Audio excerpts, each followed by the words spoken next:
I never imagined my marriage would end with a suitcase in my hand, standing barefoot on the porch, while the man I trusted for years closed the door behind me. But that's exactly how it ended. Not with shouting, not with chaos, not with a dramatic argument. Just silence. A heavy, uncomfortable silence that felt louder than screaming. It was a Tuesday night. I remember that clearly, because Tuesdays were ordinary, safe, predictable. I had just finished cleaning the kitchen. I was still wearing my old sweater, the one he used to tease me about. He sat down across from me at the kitchen table, the same table where we had eaten dinner together almost every night for 7 years. He didn't look nervous. He didn't look guilty. He looked decided. He said, "I've met someone else." For a moment, my brain refused to understand the words. I blinked. I waited for him to smile, to laugh, to say it was some kind of sick joke. He didn't. He told me it had been going on for months, that she worked with him, that she understood him better, that she made him feel alive again. Each sentence felt like a quiet slap. Then he leaned back in his chair and said something worse. "She's moving in. You should pack your things."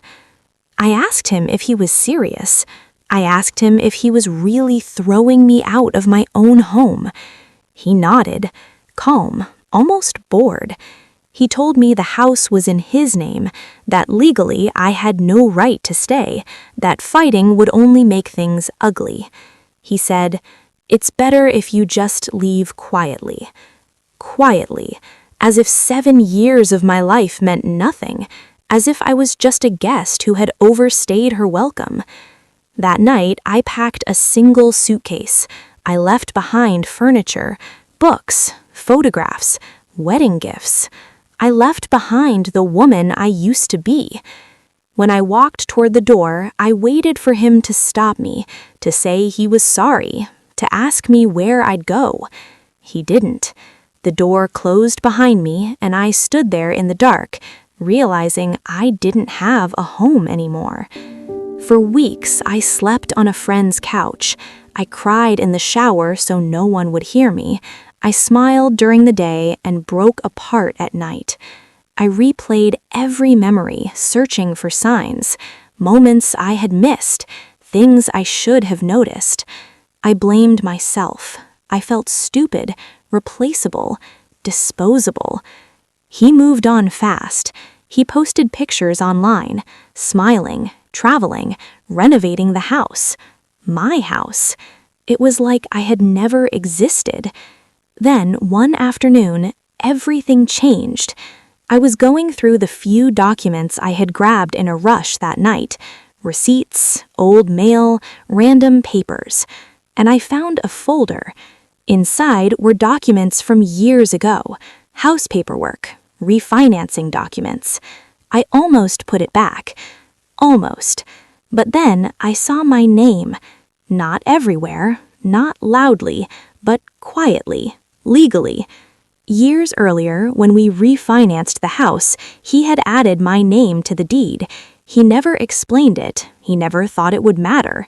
At the time, I trusted him. I didn't ask questions. I didn't protect myself. That small detail changed my entire life. I didn't call him. I didn't confront him. I didn't celebrate. I stayed silent.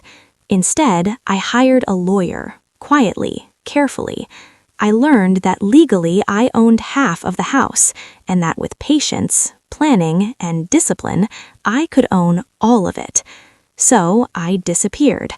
I worked 2 jobs. I rebuilt my credit from scratch. I saved every dollar.